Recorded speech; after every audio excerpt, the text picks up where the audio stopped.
Religion. Chapter 4. The Church. The Church is first of all described as the people of God. They are God's people, brought together by Him and invited to stay together. What a privilege this is for the people to know that God Almighty had chosen them and made a friendship pact with them, not as individuals but as a group. This status of people of God is that of the dignity and freedom of the children of God. You and I just imagine have this very dignity given to us because we belong to the church. Since this group is formed because God has invited them, it is different from every other religious, political, or cultural group. One becomes a member of this group not by physical birth or passport papers, but by believing in God, the Father, Son, and Spirit, and accepting to be baptized like all believers. So, membership in the church is open absolutely to each and everyone. Even those who are not Christians are invited to belong to the church if they wish.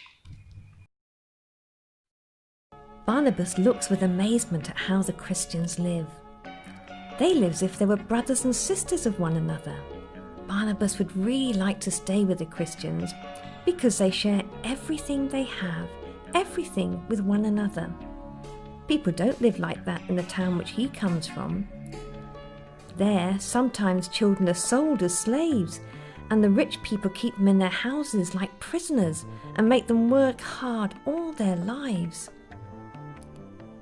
Barnabas also comes from a really rich family. He's never seen people who love one another like this, like the Christians do. And they live as if Jesus was still with them. Barnabas really wants to stay with them. I'd really like to live like that, he says.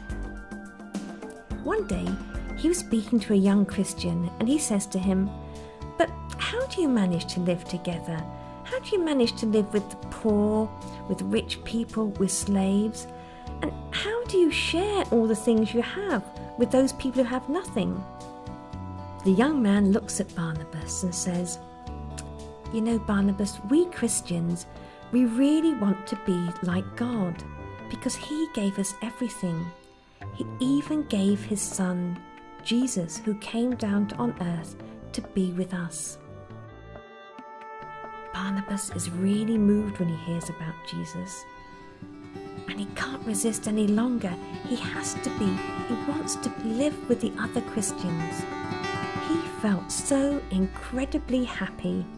He really wanted to give everything to Jesus, all of himself and everything he owned. And that was something because Barnabas was really, really rich. So he decided to go home and sell everything he owned. When he got home, Barnabas, who was so full of enthusiasm, talks about Jesus and about the new family of Christians he's found. His parents and friends listen to him and they see how happy he is and they let him sell everything he owns.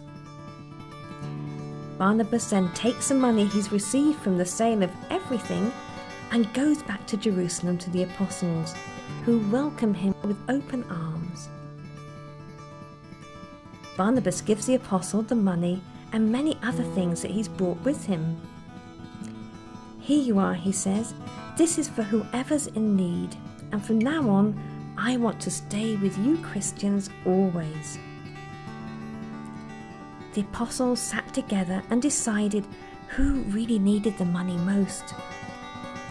So they gave it to a family where the father had just died, and also to an older man who was all on his own and was really ill. Barnabas is really, really happy and thanks Jesus because he sees that amongst them there's no one in need and no one alone. They all help one another as if they were one big family.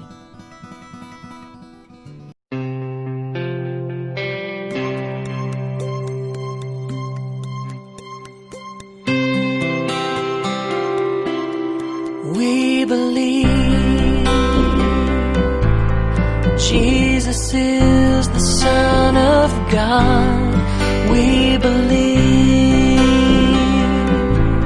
He came to save us on the cross, and there's a need for all the world to know His love. We believe that His love is big enough, and I want you